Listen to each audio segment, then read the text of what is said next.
On peut retarder le progrès, on ne peut pas supprimer le progrès. Nous avons la certitude que dans 20 ans, 30 ans, 40 ans, au plus, qu'est-ce 40 ans dans la vie des peuples quand le monde compte des milliards d'années d'existence? Nous aurons des hommes capables de transformer nos matières premières. Quand nous aurons à discuter en ce temps-là, quand ils auront à discuter en ce temps-là du coût de l'acier, non pas de minerai de fer, bien alors, il y aura un langage qui sera compris, le langage de l'intérêt commun. Il va de la survie de l'Europe et de la vie de l'Afrique. Il y a une nuance. Je continue à me battre pour faire comprendre à nos partenaires européens que la lutte finale, si lutte doit être finale, ce ne serait pas avec des fusées. Ce serait sur le plan essentiellement économique. Et l'Europe n'a pas de matière première.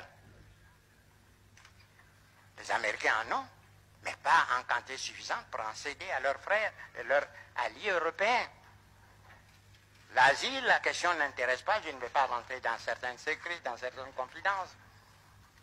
Mais l'Asie, même si elle avait des matières premières, la population est telle qu'elle ne pourrait pas, l'Asie ne pourrait pas couvrir ses propres besoins.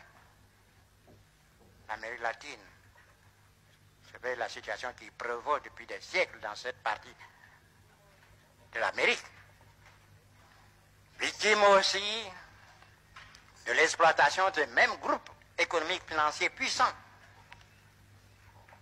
ne peuvent venir au secours de l'Europe sur le plan des matières premières.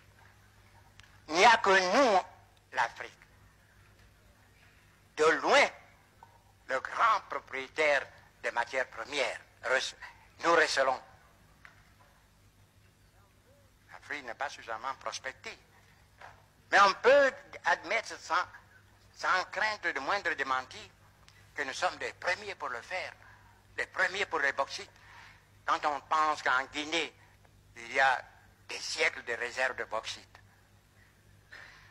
le manganèse, l'uranium, l'Europe a besoin de ces matières premières pour donner du travail à ses hommes, à ses ouvriers.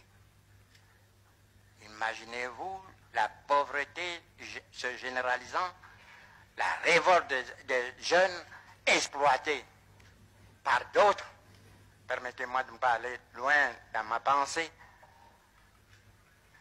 Et si ces matières premières ne parvenaient pas un jour à l'Europe, voyez, notre ami